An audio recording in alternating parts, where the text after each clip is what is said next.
Hello student, welcome back to geography class. तो अपने जो है 12th क्लास की हिंदी मीडियम की ज्योग्राफी कर रहे हैं। इसके अंदर अध्याय 19 पढ़ रहे हैं। जो अध्याय 19 है अपना, ये उद्योग से संबंधित है। उद्योग से संबंधित ये अध्याय है। इस अध्याय के अंदर अपने पढ़ रहे हैं। तो इसमें देखिए, अपने जो आज पढ़ना है वो पढ़ना है सीमेंट उद्योग। इससे पहले अपने लोहा इस्पात उद्योग, एल्यूमिनियम उद्योग जो है उसके बारे में पढ़ चुके हैं। आज जो है अपना यहाँ टॉपिक जो है वो है सीमेंट उद्योग। सीमेंट उद्योग के बारे में जो है अपना टॉपिक आता है। अब लोहा इस्पात उद्योग जो है उस उद्योग की तरह ही सीमेंट जो है ये भी क्या है, एक आधारभूत उद्योग है। ये भी एक आधारभूत उद्योग के अंतर्गत आता है। लोहा इस्पात उद्योग जो है वो भी, इसका सर्वाधिक जो अपने उपयोग होता है वो उपयोग भवन निर्माण में, सड़क बनाने में, बांध बनाने में, ठीक है, बांध बनाने में, कारखाने हैं, हवाई अड्डे हैं, इनको बनाने में इनका उपयोग किया जाता है। देखिए, इसका जो उपयोग होता है या इसका जो उत्पादन होता है, उस उत्पादन या उपयोग के आधार पर कोई भी जो देश है उस देश का जो विकास होता है उस विकास का मापदंड निर्धारित किया जाता है। भारत की बात करें तो भारत जो है सीमेंट उत्पादन के क्षेत्र में दूसरे स्थान पर आता है। दूसरे स्थान पर आता है। पहले स्थान के ऊपर चीन है, दूसरे स्थान पर भारत है। तो सीमेंट जो है ये एक बहुत ही महत्वपूर्ण जो उद्योग है उसके रूप में इस उद्योग को जाना जाता है, माना जाता है। तो ये सीमेंट उद्योग का कुछ परिचय था। इसके बाद अपने बात करेंगे सीमेंट उद्योग का विकास, यानी इस उद्योग का विकास जो है वो कैसे हुआ, स्टार्ट, विकास किस प्रकार से शुरू हुआ सीमेंट उद्योग का। तो देखिए, भारत में संगठित ढंग से, या ये कह सकते हैं भी भारत में सही तरीके से सीमेंट बनाने का जो प्रयास किया गया, पहला प्रयास वो किया गया 1904 में। 1904 के अंदर मद्रास में ये प्रयास किया गया। पहला प्रयास जो है 1904 में किया गया। 1904 में मद्रास में किया गया। समुद्री सीपियों से सीमेंट बनाकर प्रयास किया गया। लेकिन ये जो प्रयास था ये प्रयास हो गया असफल। ये प्रयास हो गया असफल, यानी ये प्रयास असफल रहा। 1904 में जो मद्रास में ये प्रयास किया गया जो सफल नहीं, उसका वास्तविक जो विकास माना जाता है, ये तो 1904 वाला तो अपने असफल रहा, लेकिन वास्तविक जो माना जाता है, वास्तविक विकास, वो माना जाता है 1912 और 13 से। 1912 और 13 से जो है इसका विकास है अपने वास्तविक माना जाता है। वास्तविक कैसे माना जाता है, इसमें अपने जो कटनी है, ठीक है, कटनी के अंदर लाखेरी और पोरबंदर में जो उद्योग स्थापित किए गए, उन उद्योगों से इसका वास्तविक उत्पादन माना जाता है। और ये जो उद्योग स्थापित किए गए, इन उद्योगों ने 1914 से अपना जो है उत्पादन करना आरंभ किया, और 1914 के बाद में इसका वास्तविक आधार जो है वो बन जाता है सीमेंट उद्योग का। सीमेंट उद्योग की बात करें तो 1919 तक की बात आती है। 1919 में सीमेंट उद्योग की कारखानों की, तो 1919 के अंदर सीमेंट उद्योग के जो कारखाने थे इनकी जो संख्या थी वो 19 हो गई थी। भाई 19 तक कारखाने ये हो गए थे। 1919 में कितने हो गए थे, 19 ही कारखाने हो गए थे। और इन 19 कारखानों की जो क्षमता थी उत्पादन करने की वो 1 लाख टन थी। 1 लाख टन सीमेंट जो है उसका ये उत्पादन कर सकते थे। इसके बाद 2 विश्व युद्धों का जो समय आया, उस 2 विश्व युद्धों के समय ने भारतीय जो सीमेंट उद्योग था, इस सीमेंट उद्योग को बहुत ज्यादा प्रोत्साहित किया। इसके बाद सन 1934 की बात आती है। सन 1934 में, सन 1934 के अंदर क्या हुआ, एक एसोसिएट सीमेंट कंपनी लिमिटेड जो है उसकी स्थापना हुई। और 1937 के अंदर, 1937 में यहाँ पे एसोसिएट एसोसिएट कंपनी जो है उसकी स्थापना, और यहाँ पे डालमिया ग्रुप द्वारा, डालमिया ग्रुप 1937 में। तो 1937 के अंदर क्या हुआ, जो डालमिया ग्रुप था उस डालमिया सीमेंट ग्रुप ने सीमेंट उत्पादन जो है उस सीमेंट उत्पादन को बहुत ज्यादा प्रोत्साहित किया, सर्वाधिक प्रोत्साहित किया गया। 1947 में बात की जाए, अब 1947 की बात आती है, तो 1947 में देश में 23 इकाइयां हो गई थी, इसकी 23 इकाइयां हो गई थी। सीमेंट उद्योग के कारखाने जो थे वो 1947 में कितने हो गए थे, 23 हो चुके थे। 1947 के बाद बात आती है, 1947 के बाद क्या हुआ, देश का विभाजन। 1947 में देश का विभाजन हुआ। देश के विभाजन होने के बाद 5 इकाइयां जो हैं वो चली गई पाकिस्तान में। 18 इकाइयां कहां रही, 18 इकाइयां जो है वो भारत में बची, 18 इकाइयां भारत में बची। 23 थी, 23 में से 5 कहां चली गई, पाकिस्तान में, और बाकी जो बची शेष 18 वो रह गई भारत में। ठीक है, 1947 तक। इसके बाद में धीरे धीरे इसका विकास होना स्टार्ट हो गया, विकास होता गया। देश ने फिर भी इसके अंदर विकास जो है उद्योग के अंदर रखा। 1951 की बात आती है, 1951 में देश के अंदर फिर 21 इकाइयां हो गई थी इसकी। 1951 के बाद 1956 की बात आती है, पंचवर्षीय योजना के अंतर्गत जो है इसको प्रोत्साहन दिया गया, और पंचवर्षीय योजनाओं में जब प्रोत्साहन दिया गया तो 1956 के अंदर ये बढ़कर हो गए थे 27। फिर 1990-91 की बात की जाए तो 90-91 में ये हो गए थे 92, और 2015 तक अगर देखा जाए तो 209 सीमेंट संयंत्र जो है वो हो चुके हैं भारत के अंदर। 2015 के अंदर संयंत्र हैं, और ये संयंत्र जो है वो लगातार सीमेंट का उत्पादन अब करते जा रहे हैं देश के अंदर। ठीक है, तो 2015 तक 209 सीमेंट के कारखाने हो चुके हैं। तो ये इस प्रकार से जो है अपने देश के अंदर सीमेंट उद्योग का विकास हुआ। अब विकास के बाद में बात आती है सीमेंट उद्योग के स्थानीयकरण की। तो उद्योग का स्थानीयकरण कहाँ है, देखिए कोई भी जो उद्योग है उसका स्थानीयकरण उसके कच्चे माल के समीप होता है। चाहे वो एल्यूमिनियम उद्योग कर लीजिए, चाहे उसका लोहा इस्पात उद्योग कर लीजिए, चीनी उद्योग कर लीजिए, सूती वस्त्र उद्योग कर लीजिए।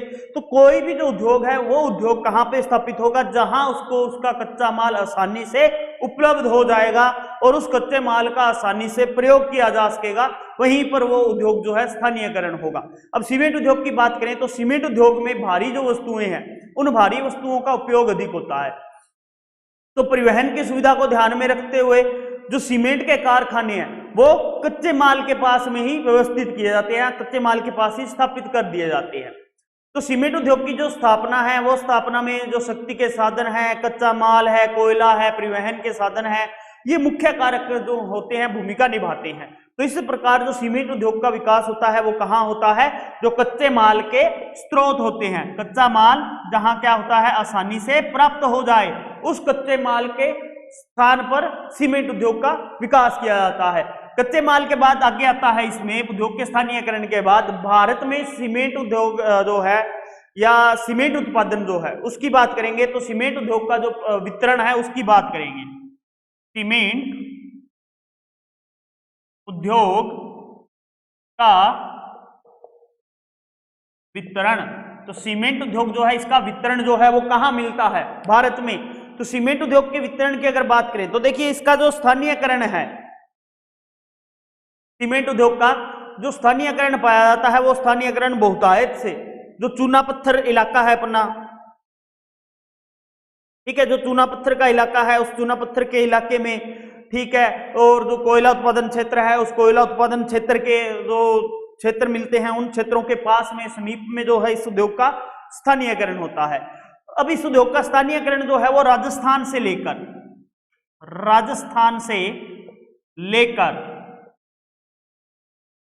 विंध्याचल, राजस्थान से लेकर विंध्याचल मिलता है, झारखंड है, बिहार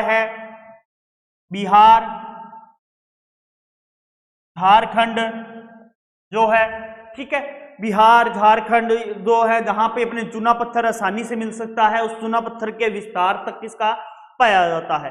भारत में अगर बात की जाए तो भारत में जो सीमेंट उद्योग है उस सीमेंट उद्योग का 74% केला जो है, 74% तक जो उत्पादन है वो गुजरात, राजस्थान, तमिलनाडु, बिहार, मध्य प्रदेश और झारखंड जो राज्य है, इन राज्यों से अपने प्राप्त होता है 74% तक।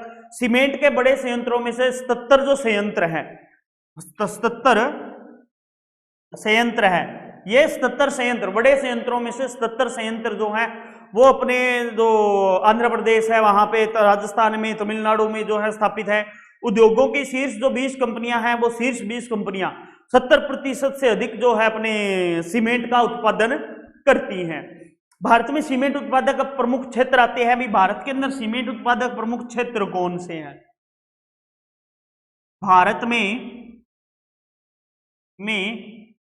सीमेंट उत्पादक प्रमुख क्षेत्र, तो भारत के अंदर सीमेंट उत्पादक प्रमुख क्षेत्र जो हैं वो कौन से हैं? कौन कौन से क्षेत्र है जहां से होता है?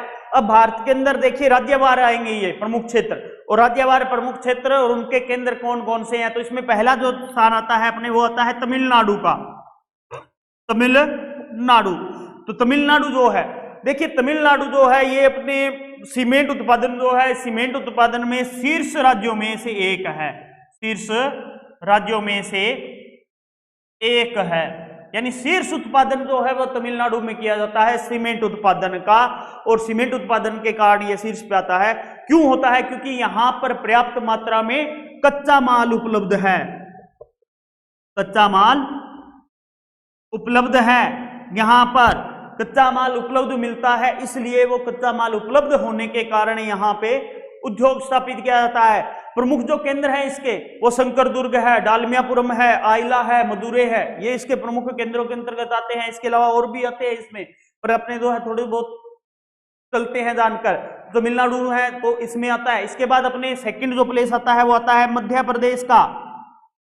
मध्य प्रदेश जो है वो 12% अपने सीमेंट उत्पादन करता है कुल देश के कुल उत्पादन का। तो देश का जो कुल उत्पादन है उसके 12% होता है। यहां जामूल पर, जामूल जो है, यहां मध्य प्रदेश का जामूल स्थान है, उस जामूल में स्थित जो संयंत्र है, ठीक है, या जो संयंत्र है वो देश का सबसे बड़ा अपने सीमेंट संयंत्र आता है, जामूल केंद्र जो स्थापित है। प्रमुख इसके जो केंद्र आते हैं अपने, वो जामूल है, सतना है, मेहर है, कैसून है, अंकलतारा है, नीमच ग्वालियर है, दामोह है, आदि जो ये स्थान है इसके प्रमुख सीमेंट उत्पादक स्थान है, इसके मध्य प्रदेश के। मध्य प्रदेश के बाद नेक्स्ट जो आता है वो आता है आंध्र प्रदेश। थर्ड आता है आंध्र प्रदेश। आंध्र प्रदेश आता है।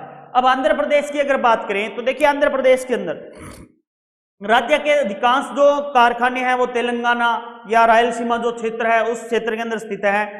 कारखानों का जो केंद्र मिलता है आंध्र प्रदेश में, वो मिलता है समुद्र तटीय क्षेत्रों में, समुद्र तटीय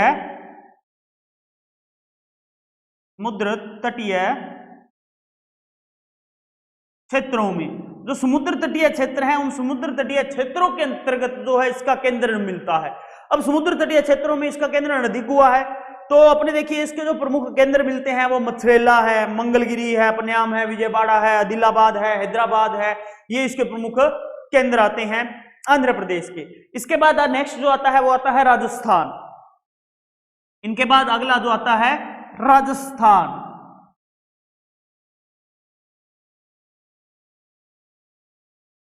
राजस्थान आता है, ठीक है। अब राजस्थान की अगर बात की जाए तो देखिए राजस्थान देश के प्रमुख उत्पादक राज्यों में से एक राज्य आता है। क्यों? क्योंकि देखिए यहां पर सर्वाधिक जिप्सम के भंडार मिलते हैं, जिप्सम व चूने पत्थर के।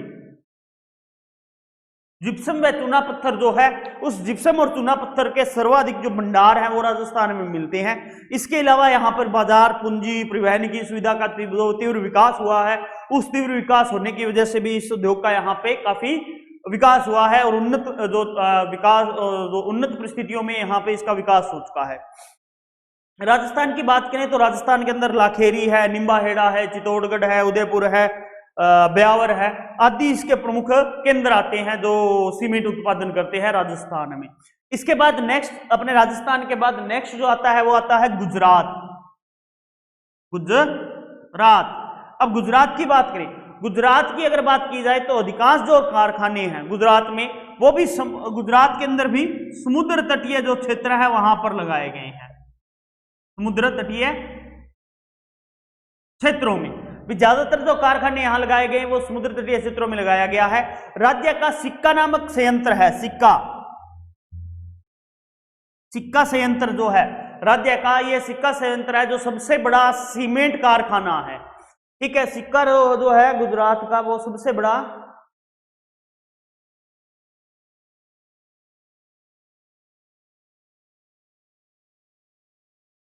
सिक्का, ठीक है, ये सिक्का जो है सबसे बड़ा कारखाना है विश्व का, सॉरी एशिया का, एशिया का सिक्का जो है राज्य का सिक्का है, ये सबसे बड़ा जो संयंत्र है वो आता है कारखाना गुजरात का।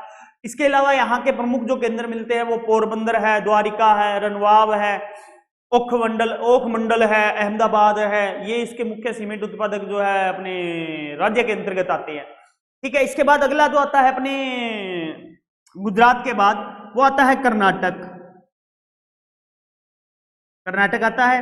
ठीक है, अब कर्नाटक की बात की जाए तो कर्नाटक में देखिए क्या, कर्नाटक जो राज्य है, इस राज्य में सीमेंट के जो कारखाने हैं वो पश्चिमी घाट की जो पहाड़ियां हैं, पश्चिमी घाट की पहाड़ियों पर कर्नाटक का जो पठार है, उस कर्नाटक के पठार पर ये सीमेंट उद्योग विकसित हुए हैं।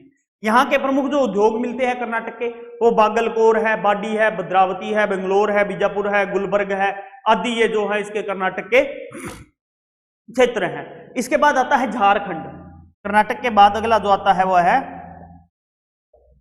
झारखंड। अब झारखंड की बात की जाए तो देखिए झारखंड के अंदर, झारखंड में चूना पत्थर और कोयला जो है ये स्थानीय रूप से प्रचुर मात्रा में उपलब्ध रहते हैं, और जो सोन नदी घाटी है उस सोन नदी घाटी में सीमेंट उद्योग के लिए वो सोन नदी जो घाटी है विशेष महत्वपूर्ण घाटी है, इसलिए यहां पर भी विकास इसका बहुत ज्यादा हुआ है। तो प्रमुख जो केंद्र मिलते हैं यहाँ पे वो सिंदरी है, डालमिया नगर जो है आता है, जापला है, एंड जापला के बाद खलारी है, चंद्रभागा है आदि जो इसके केंद्र हैं वो ये आते हैं। इसके बाद में अपने आता है उत्तर प्रदेश, इसके बाद झारखंड के बाद उत्तर प्रदेश की बारी, उत्तर प्रदेश आता है। अब उत्तर प्रदेश की अगर बात की जाए तो देखिए उत्तर प्रदेश के अंदर क्या है, जो उत्तर प्रदेश है ये एक नए सीमेंट उत्पादक राज्य के रूप में अपने आ रहा है, यानी नवीनतम जो उत्पादक राज्य है उसके रूप में ये पहचाना जा रहा है। यहाँ के जो कारखाने हैं वो नए होने के कारण उनकी उत्पादन क्षमता जो है वो भी अधिक मिलती है। यहाँ पर चुर्क, चौपन, चुनार जो है मुख्य उत्पादित जो इसके जिले हैं अपने उत्तर प्रदेश के। इसके अलावा जो सीमेंट उद्योग है वो अन्य राज्यों में भी किया जाता है, जैसे अपने हरियाणा के अंदर, हरियाणा में जो है सूरजपुर है, चरखी दादरी है, वो यहाँ के प्लेस आते हैं। महाराष्ट्र की बात करें तो महाराष्ट्र में चंद्रपुरा है, उड़ीसा में हीराकुंड, राजगपुरा, केरल में कोटायम, जम्मू कश्मीर में बोरायन, मेघालय के अंदर अपने चेरापूंजी, एंड इसके अलावा मध्यम व छोटे उद्योग जो हैं वो यहाँ पर ये स्थापित किए गए हैं। इसके बाद आती है सीमेंट उद्योग की समस्याएं, ये तो हो गए वितरण। इसके बाद आता है सीमेंट उद्योग की समस्याएं। सीमेंट उद्योग जो है उसकी समस्याएं क्या हैं? सीमेंट उद्योग की समस्याएं, इस सीमेंट जो उद्योग है, इस सीमेंट उद्योग की समस्याएं जो हैं वो क्या हैं? तो देखिए सीमेंट उद्योग की समस्याओं की अगर बात की जाए तो समस्या जो आती है वो सबसे पहली आती है भारी पूंजी लागत। यानी एक तो क्या है, भारी पूंजी लागत लगती है। जब इसका निर्माण किया जाता है तो भारी पूंजी का लागत होता है इसमें, जब इसको तैयार कर किया जाता है उसमें। दूसरी जो है वो बिजली व कोयले की उपलब्धता में कमी, बिजली व कोयले की उपलब्धता आती है। बिजली और कोयला जो है इसकी उपलब्धता जो है वो उसकी कमी या उसकी जो है अनिश्चितता होना, अनिश्चितता होना, अनिश्चितता होना, बिजली और कोयले की उपलब्धता की अनिश्चितता जो है वो भी करती है। इसके अलावा माल डिब्बे जो हैं उनकी निरंतर कमी, माल डिब्बों की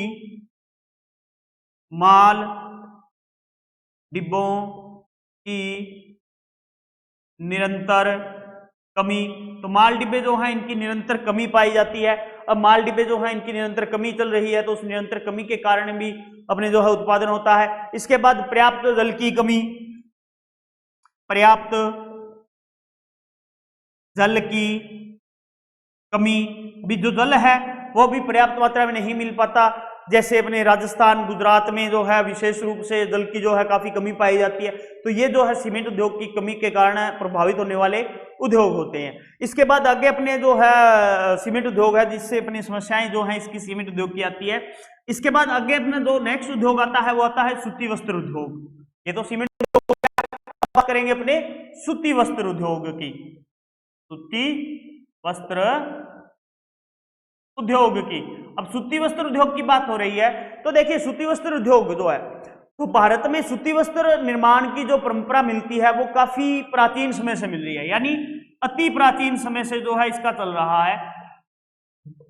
अति प्राचीन समय से जो है इसका विकास चल रहा है। आज के विकसित देश जो हैं, जो विकसित देश जो हैं वो कपास को जानते भी नहीं थे, लेकिन उस समय भारत में उत्तम किस्म के सूती वस्त्र बनाए जाते थे। उत्तम किस्म के बहुत सुंदर सुंदर वस्त्र जो हैं वो सूती वस्त्र बनते थे। हेरोडोटस जो थे वो 434 ईस्वी में भारत आए, ठीक है, और भारत आए और उन्होंने यहाँ पे लिखा कि भारतीय सफेद फूल का, यानी सफेद फूल का कोई पौधा है और उस पौधे से बने सुंदर कपड़े बनाकर पहनते हैं। और आज से लगभग 5000 से 8000 वर्ष पूर्व भी जो है उत्तम कपड़ा यहाँ पर बुना जाता था। और इसका जो उदाहरण अपने को मिलता है वो मिलता है हड़प्पा और मोहनजोदड़ो की जो सभ्यताएं हैं, उन सभ्यताओं का प्रमाण जो है अपने को मिलता है। इसके अलावा प्राचीन रोम से भारतीय रेशम और छींट के जो वस्त्र हैं, जो है पहनने वस्त्र जो हैं वो भारत से भेजे जाते थे वहां पर प्राचीन रोम में। और रोमन जो महिलाएं थी वो उन वस्त्रों को पहनकर गौरवान्वित महसूस करती थी, या गौरव जो थी वो अपना समझती थी भारतीय ये वस्त्र पहनकर। अब ये सूती वस्त्र उद्योग जो है, ये वस्त्र उद्योग यहाँ पर काफी बड़ी मात्रा में प्रचलित था, तो इसका विस्तार भी बहुत होता था, आयात जो है बहुत ज्यादा किया जाता था विदेशों के अंदर। अब यहाँ में कपड़ा जैसे ढाका की मलमल जो थी, वो ढाका की मलमल भी जो है काफी बिकती थी क्योंकि बहुत ज्यादा मुलायम होती थी। तो इस प्रकार से जो है ये उद्योग वहां पर विकसित थे भारत के अंदर, और भारत का जो सूती वस्त्र था उसका व्यापार विदेशों के अंदर फैला हुआ था। इसके बाद अपने जब ब्रिटिश काल आया तो ब्रिटिश काल के अंदर जो सूती वस्त्र उद्योग था, उस सूती वस्त्र उद्योग का काफी नुकसान हुआ और ये जो उद्योग है वो पिछड़ गया। अब सूती वस्त्र उद्योग की बात हो रही है तो अपने इस उद्योग के अब विकास की बात कर लेते हैं। अभी उद्योग का जो विकास है वो कब हुआ या कैसे हुआ? उद्योग का विकास, उद्योग का विकास, तो उद्योग का जो विकास है भारत में, अगर देखें भारत में जो आधुनिक वस्त्र उद्योग है, आधुनिक वस्त्र उद्योग जो है, इसकी शुरुआत 1818 में हुई। 1818 में मुंबई में मिल स्थापित हुई थी। उस मुंबई में मिल स्थापित होने के बाद जो है आधुनिक वस्त्र उद्योग की स्थापना अपने भारत में हुई। ये जो मिल थी वो कोलकाता के थे कावास जी डाबर, कावस जी